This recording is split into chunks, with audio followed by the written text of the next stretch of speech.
नमस्कार। आज हम जलवायु विज्ञान से संबंधित 55 महत्वपूर्ण प्रश्नोत्तर करेंगे। पीछे जो टॉपिक किए हैं ये प्रश्न उन्हीं टॉपिक से लिए हैं, तो आपका भी रिवीजन हो जाएगा इसमें। तो शुरू करते हैं। पहला क्वेश्चन है, इंसोलेशन सूर्य ताप के अध्ययन को क्या कहते हैं? तो इसमें एक्सोनोमेट्री, पायरोमेट्री, एग्रोनॉमी, तो बताइए क्या कहते हैं? इसे कहते हैं एक्सोनोमेट्री। अगला क्वेश्चन, सूर्य ताप का मापन किया जाता है पायर हेलियोमीटर, फोटोन मीटर या हाइड्रोमीटर? पायर हेलियोमीटर द्वारा।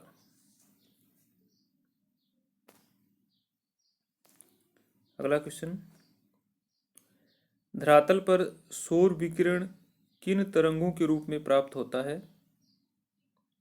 विद्युत चुंबकीय तरंग, लघु तरंग या ए व ब दोनों?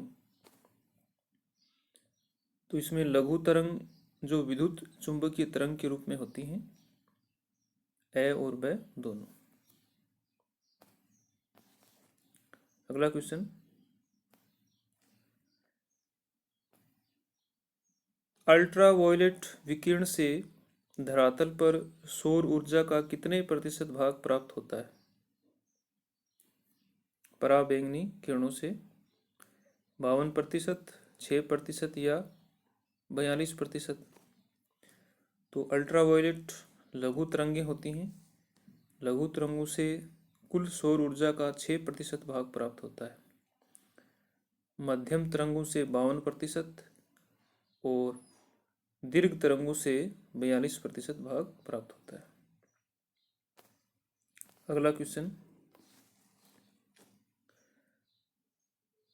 पृथ्वी तल पर सूर्य ताप की प्राप्ति विद्युत चुंबकीय तरंगों के रूप में होती है।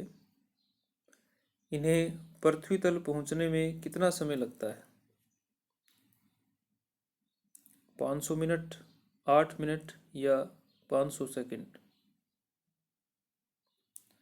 सही आंसर होगा इसका 500 सेकंड, 8 मिनट और 20 सेकंड।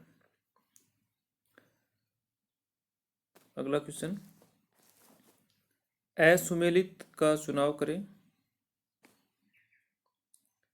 लघु तरंग सौर ऊर्जा का 6% भाग प्राप्त करती हैं, सही है। मध्यम तरंगे 52%, ये भी सही है। दीर्घ तरंगे 42% प्राप्त करती हैं दीर्घ तरंगों द्वारा, तो ये गलत है, असुमेलित है। अगला क्वेश्चन, सौर स्थिरांक की मात्रा है 1.94 कैलोरी प्रति वर्ग सेंटीमीटर प्रति मिनट। अब इसे 2 कैलोरी मान लिया गया है। अगला क्वेश्चन कारण और कथन से संबंधित है। कथन है, उच्च सूर्य ताप अधिक सूर्य ताप 20 डिग्री अक्षांशों के निकट अधिक होता है। बिल्कुल सही है। स्वच्छ आकाश व शुष्क वायु के कारण अधिक सौर विकिरण प्राप्त होता है, ये भी सही है और व्याख्या कर रहे हैं। कथन और कारण दोनों सही हैं, दोनों एक दूसरे की व्याख्या करते हैं। अगला क्वेश्चन, सुमेलित युग्म के सही कूट का चुनाव करें। एक तरफ अक्षांश और सूर्य ताप कितना प्रतिशत प्राप्त होता है? 20 डिग्री अक्षांश पर 95% प्राप्त होता है। 30 डिग्री अक्षांश पर 88%, 60 डिग्री अक्षांश पर 57%, 57, और 90 डिग्री पे 42% प्राप्त होता है।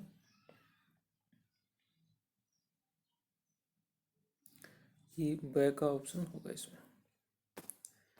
अगला, जब 21 जून को सूर्य कर्क रेखा पर है तो 66 डिग्री 30 मिनट 66.5 डिग्री उत्तरी अक्षांश पर दिन की अवधि कितने घंटे की होगी? तो इसमें 24 घंटे का दिन होगा। इसमें 66 डिग्री और इस प्रकार 30 मिनट, ये ऐसे लिखा जाएगा। इसमें थोड़ा सा गलत लिखा गया है। अपसौर के समय पृथ्वी से सूर्य की दूरी होती है अपसौर, और एक होता है उपसौर। अपसौर है वो 4 जुलाई को होता है, जुलाई को अपसौर।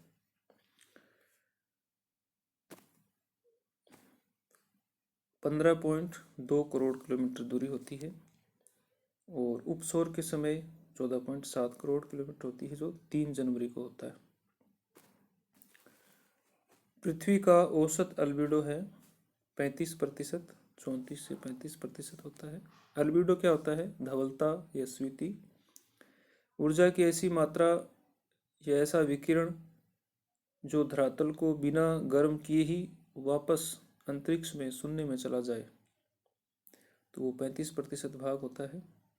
27% बादलों द्वारा, और बाकी 6% और 2% सीधे धरातल से परावर्तित होता है।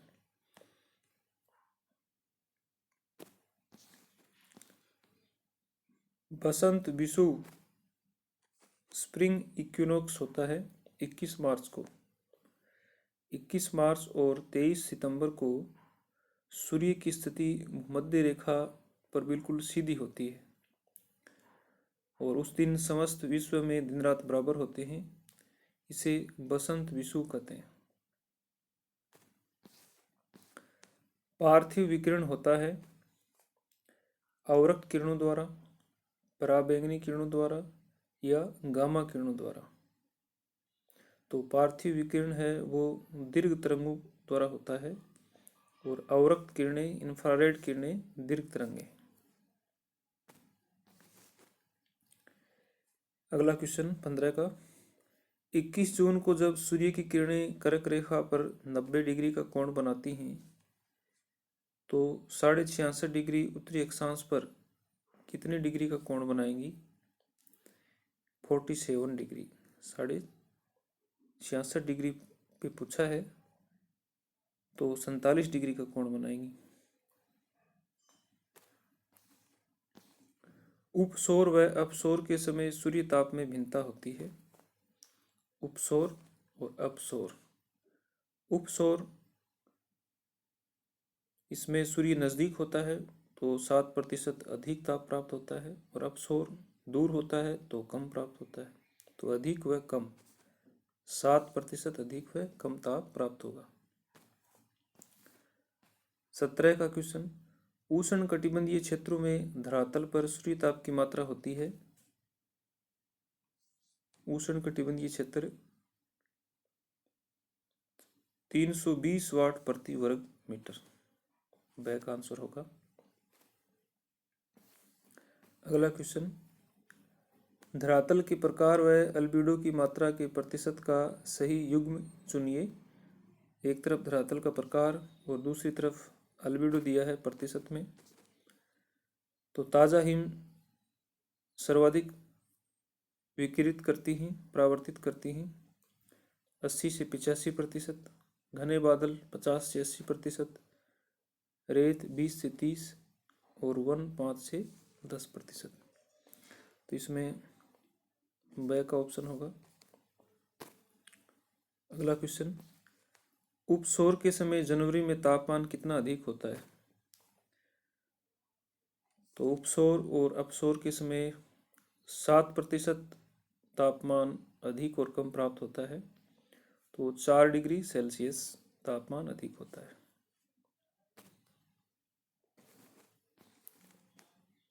क्वेश्चन 20 का विभिन्न अक्षांशों पर दिन की अवधि के युग्म में से असुमेलित को पहचानिए। 17 डिग्री अक्षांश पे 13 घंटे का दिन होता है, सही है।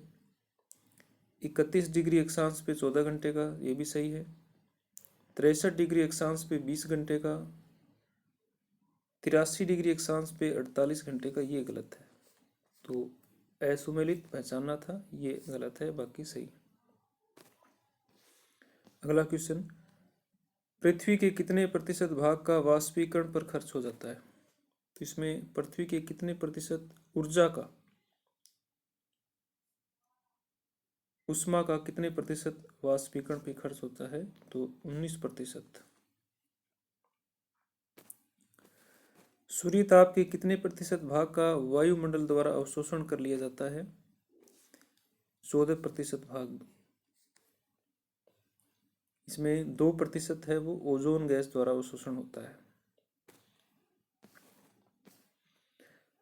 आयनमंडल की किस परत से निम्न आवृत्ति की रेडियो तरंगों का परावर्तन होता है? इसमें देखिए क्या दिया है, निम्न आवृत्ति। तो ये कौन सी तरंग दैर्ध्य वाली तरंगे हैं? दीर्घ तरंगे। दीर्घ तरंगों की आवृत्ति निम्न होती है और जो लघु तरंगे हैं उनकी आवृत्ति फ्रीक्वेंसी अधिक होती है। तो डी परत से।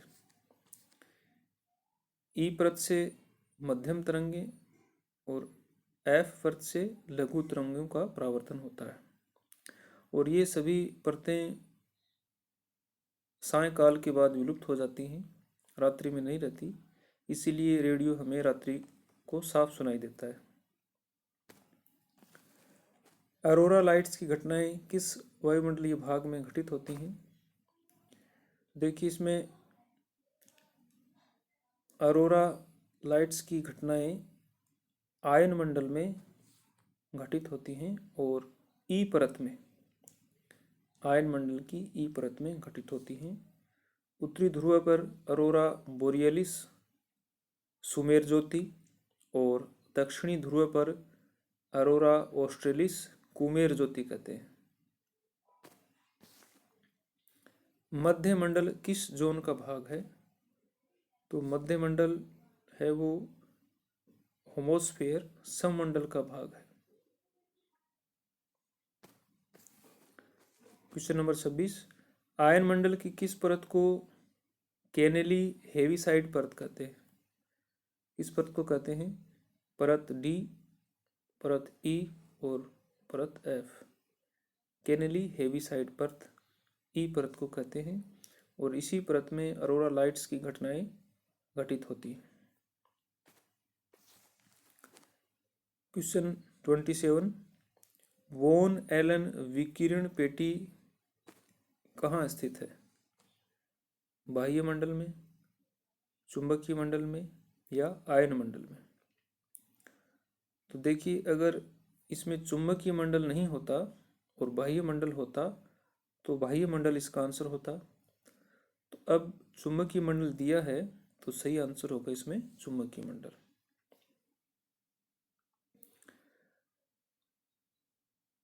अगर आयतन मंडल दिया होता और चुंबकीय मंडल नहीं होता तो आयतन मंडल इसका आंसर होता। अगला क्वेश्चन, असुमेलित का चुनाव करें। एफ लेयर एप्लिटन परत बिल्कुल सही है, एफ लेयर को एप्लिटन परत कहते हैं। ई लेयर एरोरा लाइट्स की घटनाएं होती हैं, सही है। और डी लेयर शॉर्ट वेव। तो डी लेयर से लॉन्ग वेव लघु तरंगे नहीं होती, दीर्घ तरंगों का परावर्तन होता है, तो ये असुमेलित है। अगला क्वेश्चन, विषम मंडल की परतों का ऊंचाई के अनुसार आरोही क्रम है। देखिए इसमें क्वेश्चन में आरोही पूछा है, असेंडिंग बढ़ते क्रम में, एक होता है डिसेंडिंग आरोही घटते क्रम में। तो आरोही क्रम पूछा गया है, कम से अधिक पूछा है इसमें, बढ़ते क्रम में। इसमें देखिए नाइट्रोजन, ऑक्सीजन, हीलियम और हाइड्रोजन। बढ़ते क्रम का मतलब ये है कि नीचे की परत से ऊपर की परत की ओर। तो सबसे पहले नाइट्रोजन परत होती है, उसके बाद ऑक्सीजन परत, हीलियम परत और हाइड्रोजन परत अंत में होती है। यूजीसी नेट में और असिस्टेंट प्रोफेसर में कई बार ये क्वेश्चन आ चुका है।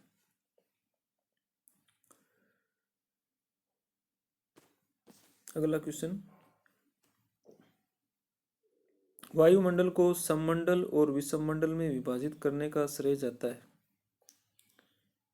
सममंडल और विषममंडल में मार्सेल निकोलेट ने प्रमुख योगदान दिया था, इन्हीं का श्रेय जाता है। अगला क्वेश्चन, वायुमंडल का निर्माण किस युग में हो गया था? कैम्ब्रियन युग में हो चुका था वायुमंडल का निर्माण। निम्न में से कौन से तत्व मौसमी घटनाओं में महत्वपूर्ण भूमिका निभाते हैं? जल वाष्प, धूल कण, उपयुक्त दोनों। तो उपयुक्त दोनों, जल वाष्प और धूल कणों का प्रमुख योगदान है। अगला क्वेश्चन है क्वेश्चन नंबर 33, निम्नलिखित में से वायुमंडल की गैसों का सही आरोही क्रम है। आरोही क्रम पूछा है इसमें, असेंडिंग, बढ़ते क्रम में। इसमें पहला है क्रिप्टॉन, नियोन, आर्गन और ऑक्सीजन।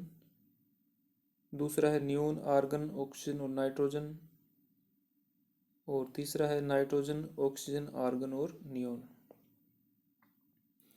तो इसमें पहला आंसर होगा क्रिप्टॉन, नियोन, आर्गन और ऑक्सीजन। अगर डिसेंडिंग पूछते अवरोही क्रम में तो ये सही वाला आंसर होता। क्वेश्चन नंबर 34, मॉन्ट्रियल प्रोटोकॉल संबंधित है। मॉन्ट्रियल ये कनाडा में है और कागज उद्योग का केंद्र है प्रमुख। ये ओजोन संरक्षण से संबंधित है। 1987 में ओजोन संरक्षण को लेकर यहाँ एक विश्व सम्मेलन हुआ था, मॉन्ट्रियल प्रोटोकॉल। वायुमंडल की तीसरी सर्वाधिक गैस, तो पहली गैस नाइट्रोजन, दूसरी ऑक्सीजन, तीसरी है आर्गन, 0.93%। पृथ्वी पर ग्रीन हाउस प्रभाव उत्पन्न करने में सर्वाधिक योगदान कौन सी गैस का है? कार्बन डाइऑक्साइड का, ओजोन का या मीथेन का? वैसे तीनों ही ग्रीन हाउस प्रभाव उत्पन्न करती हैं, लेकिन सबसे अधिक योगदान कार्बन डाइऑक्साइड का है। जल वाष्प के संबंध में गलत का चुनाव करें। पहला है जल वाष्प भी ग्रीन हाउस प्रभाव उत्पन्न करती है, बिल्कुल ठीक है। दूसरा है वायुमंडल में इसकी मात्रा 4% तक पाई जाती है, ये भी सही है। तीसरा है धरातल से 5 किलोमीटर की ऊंचाई तक कुल जल वाष्प का 99% भाग पाया जाता है, ये 99% नहीं, लगभग 90% भाग पाया जाता है, तो ये सही का गलत है।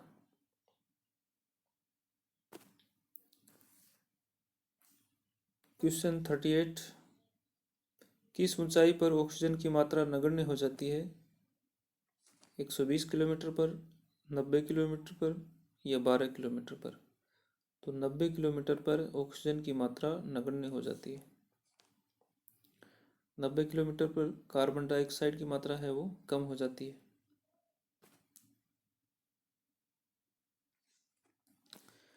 क्वेश्चन 39, कार्बन डाइऑक्साइड के उत्सर्जन को कम करने संबंधी वैश्विक सम्मेलन क्योटो प्रोटोकॉल हुआ था। क्योटो प्रोटोकॉल 1997 में हुआ था ये विश्व सम्मेलन, और इससे पहले हमने देखा था मॉन्ट्रियल प्रोटोकॉल 1987 में हुआ, वो ओजोन संरक्षण से संबंधित था। क्वेश्चन 40, ओजोन गैस की अत्यधिक सघनता पाई जाती है 15 से 35 किलोमीटर तक। ये क्वेश्चन भी काफ़ी बार एग्जाम में आ चुका है। 41 समस्त वायुमंडलीय भार का 75% भाग किस परत में विद्यमान है? परिवर्तन मंडल, जिसे क्षोभ या संवहन मंडल भी कहते हैं, क्योंकि सभी वायुमंडलीय गतिविधियां परिवर्तन मंडल, क्षोभ मंडल में ही होती हैं। किस परत को मौसमी परिवर्तनों की छत कहते हैं? मौसमी परिवर्तनों की छत ट्रोपोपोज क्षोभ सीमा को कहते हैं, क्योंकि ट्रोपोपोज के बाद मौसमी घटनाएं हैं वो लगभग शून्य हो जाती हैं। क्वेश्चन 43 क्षोभ मंडल में सबसे कम तापमान पाया जाता है भूमध्य रेखा पर, ध्रुवों पर या अंटार्कटिका में? तो क्षोभ मंडल में सबसे कम तापमान क्षोभ सीमा में भूमध्य रेखा पर पाया जाता है, क्योंकि भूमध्य रेखा पर क्षोभ मंडल की ऊंचाई 17 से 18 किलोमीटर तक हो जाती है, जबकि ध्रुवों पर ये 7 और 8 किलोमीटर ही होती है। और क्षोभ मंडल में ऊंचाई की ओर जाते हैं तो तापमान है वो कम होता जाता है। लगभग 1 किलोमीटर की ऊंचाई पे 6.5 डिग्री सेल्सियस तापमान कम हो जाता है, जिसे नॉर्मल लैप्स रेट, सामान्य ताप पतन दर भी कहते हैं। तो भूमध्य रेखा पर होगा इसका आंसर। क्वेश्चन 44 नीचे दिए गए वायुमंडलीय आरेख किसने प्रस्तुत किया था? तो ये देखिए समताप मंडल दिया है यहाँ मेसोपोज, और इस डायग्राम के अकॉर्डिंग ये ऑप्शन देख लेते हैं, बेरी व सोरले, स्टार्लर और ट्रिवार्था। तो स्टार्लर ने तो इस प्रकार एक दो परतें ही बताई थी ज़्यादा, जैसे राउंड में से, तो ये है बेरी व सोरले का। अगला क्वेश्चन 45 पेप्लोपोज मध्य सीमा पाई जाती है? तो पेप्लोपोज है वो क्षोभ मंडल में पाई जाती है, ऊपरी और निचली घर्षण परत के मध्य पेप्लोपोज। क्वेश्चन नंबर 46 सर्वप्रथम समताप मंडल की खोज किसने की थी? तो समताप मंडल की खोज टिजरेंस डिबोट ने की थी, जिन्होंने ट्रोबोस्फियर नामकरण भी दिया था। क्वेश्चन 47 समताप सीमा में तापमान पाया जाता है? समताप सीमा में तापमान 0 डिग्री सेंटीग्रेड होता है। इसमें तापमान समान होता है, न तो बढ़ता है नहीं कम होता है।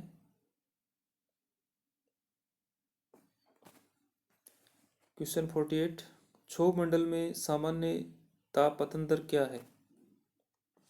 तो इसमें देखिए पहला दिया है 6.5 डिग्री सेल्सियस प्रति मीटर, ये गलत है। दूसरा है 6.5 डिग्री प्रति किलोमीटर, ये सही है बिल्कुल, इसमें वह आएगा। अगला क्वेश्चन क्षोभ मंडल व समताप मंडल को अलग करने वाली परत है ट्रोपोपोज क्षोभ सीमा। और अगर स्ट्रेटोपोज के बारे में देखें तो ये समताप मंडल और मध्य मंडल को अलग करती है, और मेसोपोज मध्य मंडल और बाह्य मंडल या बहिर्मंडल, या जिसे हम क्या कहते हैं आयन मंडल कहते हैं, उसे अलग करती है। तो ऑप्शन कोई भी हो सकता है मेसोपोज को। और यहाँ पूछा है क्षोभ मंडल व समताप मंडल को, इसमें होगा ट्रोपोपोज। 1.5 किलोमीटर की संकरी परत होती है। क्वेश्चन 50 ब्यूफोर्ट स्क्रीन लेवल पाया जाता है? ब्यूफोर्ट स्क्रीन लेवल और स्टीवेंसन स्क्रीन लेवल है वो क्षोभ मंडल में ही पाए जाते हैं। स्टीवेंसन स्क्रीन लेवल 1 मीटर की ऊंचाई पे और ब्यूफोर्ट स्क्रीन लेवल 10 मीटर की ऊंचाई पे पाया जाता है। अगला क्वेश्चन कारण और कथन का है। कथन दिया है भूमध्य रेखा पर क्षोभ मंडल की ऊंचाई अधिक पाई जाती है। बिल्कुल सही है। कारण क्या है? अधिक ऊंचाई के कारण यहाँ ध्रुव की अपेक्षा तापमान अधिक पाया जाता है। तापमान अधिक नहीं होता, तापमान कम होता है। तो कथन सही है और कारण गलत है। अगला क्वेश्चन वायुमंडल का सबसे न्यूनतम तापमान पाया जाता है। सबसे न्यूनतम तापमान मेसोपोज में पाया जाता है, लगभग -100 डिग्री सेल्सियस न्यूनतम तापमान। तो शेयर करें, चैनल को सब्सक्राइब करें। क्वेश्चन 53 नोक्टिलुसेंट बादल पाए जाते हैं। एक होते हैं पल्स बादल, मुक्ताब मेघ, वो पाए जाते हैं समताप मंडल में। मदर पल्स ऑफ क्लाउड समताप मंडल में और नोक्टिलुसेंट निषादित मेघ मध्य मंडल में पाए जाते हैं। क्वेश्चन 54 वायुमंडल की समस्त जलवायु गतिविधियां किस मंडल में होती हैं? क्षोभ मंडल में। और इसी मंडल में हम रहते हैं, इसे परिवर्तन मंडल भी कहते हैं। ये आज का लास्ट क्वेश्चन है। मेसोपोज अलग करती है मध्य सीमा, मध्य मंडल और ताप मंडल को अलग करती है। तो ये 55 क्वेश्चन थे। तो प्लीज़ शेयर करें और चैनल को सब्सक्राइब करें। वीडियो देखने के लिए आपका बहुत बहुत धन्यवाद। जय हिंद।